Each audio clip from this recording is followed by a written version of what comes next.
রোহিত শর্মাকে মোটা বলে বিতর্কে জড়ালেন কংগ্রেস মুখপাত্র শমা মোহাম্মদ। খেলোয়াড় হিসেবে রোহিত বেশ মোটা, ওর ওজন কমানো উচিত। রোহিত ভারতের সর্বকালের সবচেয়ে জৌলুসহীন অধিনায়ক। সৌরভ, ধোনি, কপিল দেবের মতো পূর্বসূরিদের তুলনায় অতি সাধারণ। বরাত জুড়ে অধিনায়ক হয়েছেন, টুইটে লিখেছিলেন কংগ্রেস নেত্রী। পরে সেই টুইট ডিলিট করে দেন। আত্মপক্ষ সমর্থনে শমা বলেন, It is not body shaming. It's about the fitness of a sports person. I always believe a sports person has to be fit. So I felt he's a bit overweight and I just tweeted on that.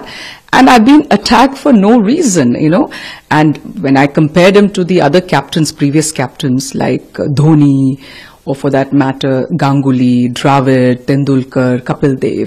So I put in and Virat. I put in a statement because I found him, I have the right, it's a democracy, what is wrong in saying? And I fail to understand a democracy, we don't have the right to speak in such a manner. Follow করুন Anandabazar online.